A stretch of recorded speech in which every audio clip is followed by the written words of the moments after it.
తెలంగాణకు సహకరిస్తే స్వాగతించకపోతే ప్రధానైనా నిలదీస్తామంటున్నారు మంత్రి కేటీఆర్. పరస్పరం సహకరించుకోవాలనే ధోరణిలో ఉన్నామన్నారు. మున్సిపల్ శాఖ తనకు అప్పగిస్తానని సీఎం కేసీఆర్ అనడం ఆశ్చర్యం కలిగించిందన్నారు. గ్రేటర్ సమస్యల పరిష్కారం కోసం వారంలో ఒకరోజు కేటాయిస్తామన్నారు. ప్రజల సహకారంతోనే గ్రేటర్ అభివృద్ధి సాధ్యమంటున్న కేటీఆర్తో మా correspondent Shari face to face. Greater ఎన్నికల ప్రచారం ఈ రోజుతో పరిసమాప్తం కాబోతుంది. ఇప్పటికే ప్రధాన రాజకీయ పార్టీలన్నీ ప్రచారాన్ని హోరెత్తించినటువంటి నేపథ్యంలో అధికార పార్టీ వ్యూహ ప్రతివ్యూహాలు ఇప్పటికే క్షేత్రస్థాయికి వెళ్ళాయి. ఆ ప్రభుత్వం చేస్తున్నటువంటి పథకాలన్నింటినీ కూడా ప్రచారంలో భాగంగా జనానికి వివరించే ప్రయత్నం చేశారు. కేటీఆర్ గ్రేటర్ పార్టీ సారథిగా ముందుండి నడిపించినటువంటి కేటీఆర్ మనతో ఉన్నారు. సార్ చెప్పండి, గ్రేటర్ ఎన్నికల ప్రచారంలో భాగంగా మీరు అన్ని డివిజన్లు తిరిగారు. ప్రధానంగా గ్రేటర్ ప్రజల మూడ్ ఎలా ఉంది? మీరు ఈరోజు ఎన్నికల ప్రచారం ఆఖరి రోజు ఏం అప్పీల్ చేయబోతున్నారు?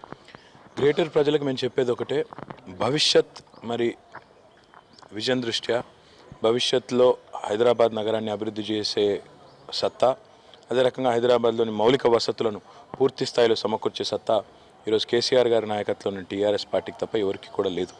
ఈ మాట ఎందుకంటా ఉన్నా అంటే అల్టిమేట్గా ఈరోజు రాష్ట్ర ప్రభుత్వంలో ఉన్నది టీఆర్ఎస్. మరి ఇప్పటికే ఒక 4-5 ముఖ్యమైన పనులు మనం చేసుకున్నాం. ఒకటి, హైదరాబాద్లోకి పెట్టుబడులు పెద్ద ఎత్తున రాబట్టగలిగాం. అదే రకంగా హైదరాబాద్లోని శాంతి భద్రతలను పటిష్టంగా మెయింటైన్ చేయగలిగాం. హైదరాబాద్ కరెంటు సమస్యను 30 ఏళ్ల తర్వాత మొట్టమొదటిసారి ఎండాకాలంలో కూడా విద్యుత్ కోత లేని ఎండాకాలాన్ని కూడా అందించగలిగాం. అదే రకంగా మీరు చూసినట్టయితే హైదరాబాద్లోని తాగునీటి సమస్యను కూడా కొంతమేరకు పరిష్కరించుకున్నాం.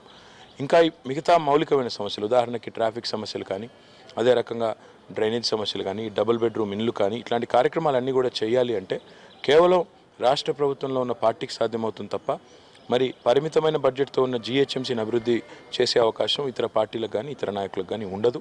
అందుకే సమాంతరంగా సమన్వయంగా రాష్ట్ర ప్రభుత్వం జీహెచ్ఎంసీ కలిసిమెలిసి సయోధ్యతో నడిచినప్పుడే ఈ అభివృద్ధి సాధ్యం. అందుకే టీఆర్ఎస్ కోటేయండి అని విజ్ఞప్తి.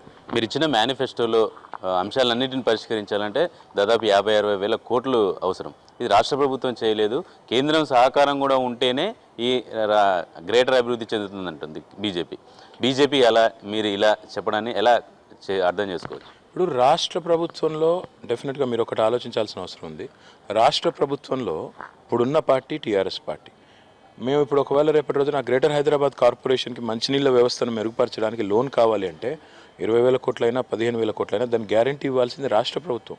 కేంద్ర ప్రభుత్వ పాత్ర ఇందులో చాలా మినిమం. నేను బండారు దత్తాత్రేయ గారు ఒకటి చెప్తున్నారు, డబుల్ బెడ్రూమ్ ఇల్లు మేము కట్టిస్తున్నామని చెప్తున్నారు ఆయన. నేను అడుగుతా ఉన్నా, డబుల్ బెడ్రూమ్ ఇల్లు మీరు కట్టించే మాట వాస్తవం అయితే మరి బీజేపీ పాలిత రాష్ట్రాల్లో కానీ పక్క రాష్ట్రమైన ఆంధ్రప్రదేశ్లో కానీ ఈ స్కీమ్ ఎందుకు లేదు? 29 రాష్ట్రాల్లో ఏ రాష్ట్రంలో లేని విధంగా ఈ రాష్ట్రంలో కేసీఆర్ గారి నాయకత్వంలో డబుల్ బెడ్రూమ్ ఇల్లు చేపడుతుంటే దాని మీద కూడా పచ్చి అబద్ధాలు చెప్పడం బీజేపీ నాయకులకే మరి సిగ్గుచేటు. రెండవది, అసలు నేను సూటిగా బీజేపీ నాయకత్వాన్ని అడుగుతా ఉన్నా, కిషన్ రెడ్డి గారిని, దత్తాత్రేయ గారిని, ఈ 18-19 నెలల్లో కేంద్ర ప్రభుత్వం హైదరాబాద్కి చేసిన ఒక్క పని మీరు దయచేసి చెప్పండి. ఒక్క పైసా మీరు ఏదైతే అదనంగా తెచ్చారో అది దయచేసి మాకు చూపెట్టండి. హైదరాబాద్ ప్రజలకు మీరు జవాబుదారీగా చెప్పండి. ఎందుకంటే ఎంతసేపు ఇది చేస్తాం అది చేస్తామని కాదు, ఏం చేశారు ఇప్పటివరకు 18-19 నెలల్లో కూడా చెప్పండి అని నేను డిమాండ్ చేస్తాను. ప్రధానంగా బీజేపీ కేంద్ర మంత్రి వెంకయ్యనాయుడు నిన్న కామెంట్ చేశారు, కేంద్రానికి రాష్ట్రాలతో సంబంధాలు ఉంటాయి కానీ ప్రాంతాల మీద వివక్ష చూపే ఆవిష్కారమే లేదు. టీఆర్ఎస్ చెప్తున్నట్టు తెలంగాణ మీద వివక్ష లేదు అని చెప్పేసి వెంకయ్యనాయుడు చెప్తున్నారు. వెంకయ్యనాయుడు గారు మాటల్లో ఏం చెప్పినా చేతుల్లో ఏం చేశారనేది ముఖ్యం. మాటలు కోటలు దాటినా ఈరోజు వాస్తవం ఏంటంటే స్మార్ట్ సిటీస్ 20 ఇస్తే అందులో ఆంధ్రప్రదేశ్కి 2 ఇచ్చారు, బీజేపీ పాలిత రాష్ట్రాలకు చాలా ఇచ్చారు. మరి తెలంగాణకు ఒకటి కూడా ఎందుకు ఇవ్వలేదంటే దానికి ఏం సమాధానం చెప్తారు వెంకయ్యనాయుడు గారు? నేను అనేది ఒకటే, ఈరోజు మొట్టమొదటిసారి కాదు ఇది. కరువు సహాయంలోనూ ఇట్లే చేశారు, ఈరోజు ఇక్కడ ఇట్లా చేస్తున్నారు. రిపబ్లిక్ డే పెరేడ్కి శకటాన్ని కనీసం అనుమతించరు. కాబట్టి తెలంగాణ పట్ల సవతి తల్లి ప్రేమ బీజేపీ పార్టీ బీజేపీ ప్రభుత్వం చూపుతూ ఉందనేది దేశమంతా కూడా గమనిస్తూ ఉంది. కాబట్టి ఎవరేమనుకున్నా వెంకయ్యనాయుడు గారు ఏం చెప్పినా ప్రజలు చాలా తెలివైన వారు. ఈరోజు ఇండ్ల విషయంలో కూడా మాకు మొండి చేయి చూపెట్టారు. మళ్ళీ మేము వెళ్ళి పోరాడితే తప్ప రాలేదు.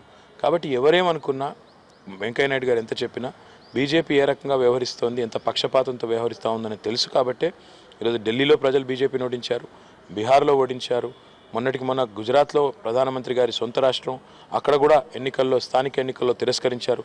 దీన్ని బట్టే ఎలా బీజేపీ పనిచేస్తుంది, ఎలా టీఆర్ఎస్ పనిచేస్తుందో అర్థమవుతుంది. టీఆర్ఎస్ ప్రభుత్వానికి ఏ ఎన్నికలు వచ్చినా ఇప్పటిదాకా అప్రతిహతంగా ప్రజలు విజయాన్ని కట్టబెడుతున్నారు. అదే బీజేపీ ప్రభుత్వానికి బీజేపీ పార్టీకి ఎక్కడైనా కూడా బుద్ధి చెబుతున్నారు. వెంకయ్యనాయుడు గారు తన ఆలోచన ధోరణిని సవరించుకుని అన్ని రాష్ట్రాలను సమదృష్టితో చూస్తే బాగుంటుంది.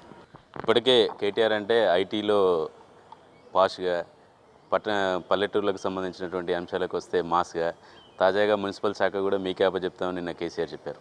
ఈ 3 శాఖలు చాలా కీలకమైనటువంటి, పట్టణ ప్రజలకు కావచ్చు, అటు ప్రజలకు కావచ్చు, మీరు ప్రభుత్వం తీసుకున్నటువంటి కీలకమైనటువంటి నిర్ణయాల్లో వాటర్ గ్రిడ్ కూడా కీలకం. ప్రతిరోజు వాటిని సమీక్ష చేస్తూ ఉండాలి. హైదరాబాద్ విషయానికి వస్తే హైదరాబాద్ ప్రజలకు అందుబాటులో ఉండాలి. ఈ 3 శాఖల్ని కేటీఆర్ ఎలా సమర్థవంతంగా, ఎలా పబ్లిక్కి అందుబాటులో ఉండి చేయబోతున్నారు? ఇప్పుడు ఐటీ పంచాయతీరాజ్ మంత్రిగా ఇప్పటికే చాలా మార్పులకు శ్రీకారం చుట్టాం. మున్సిపల్ అడ్మినిస్ట్రేషన్ అనేది నిన్ననే ముఖ్యమంత్రి గారు అనౌన్స్ చేశారు. అది నాకు కూడా సర్ప్రైజ్ నిజానికి. మరి ముఖ్యమంత్రి గారి ఆలోచన ఏమంటే హైదరాబాద్ తిరిగి పరిష్కారాలు, సమస్యలు తెలుసుకోవడం మాత్రమే కాకుండా వాటి పరిష్కారాలు కూడా చేయాలి. ఎందుకంటే ఎలక్షన్లప్పుడు చుట్టం చూపుగా వచ్చి ప్రచారం చేసుకోవడం కాదు, తర్వాత ఇక్కడే ఉండి ఆ బాధ్యతను కూడా తీసుకొని పరిష్కరించాల్సిన బాధ్యత కూడా తీసుకోవాలి. అందుకే గ్రేటర్ హైదరాబాద్ ప్రజలకు కూడా విజ్ఞప్తి చేస్తూ ఉన్నా. నేను చుట్టపు చూపుగా వచ్చి హైదరాబాద్ సమస్యలను తెలుసుకొని ఓట్లను అడిగి ఓట్లు వేయించుకొని బయటపడేవాడిని కాదు. తప్పకుండా ఏ సమస్యలు అయితే నేను గుర్తించానో, మీ ప్రాధాన్యాలు ఏవైతే అర్థం చేసుకున్నానో వాటిని పరిష్కరించే బాధ్యత కూడా గౌరవ ముఖ్యమంత్రి గారు నా మీదే పెట్టారు. కాబట్టి మీకు సవినయంగా విజ్ఞప్తి చేస్తూ ఉన్నా, మాకు అఖండ విజయాన్ని అందివ్వండి.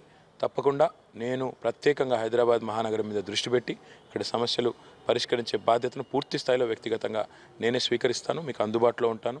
Thank you sir. ఇది కేటీఆర్ చెప్తున్నటువంటి విషయాలు. తెలంగాణ అభివృద్ధికి ఎవరు సహకరించినా కృతజ్ఞతలు చెప్తాం, ఎవరు సహకరించకపోయినా ప్రధాని వంటి వాళ్ళనైనా నిలదీస్తామని చెప్తున్నారు. కెమెరామెన్ సంతోష్ చారి, ఎన్టీవీ, హైదరాబాద్.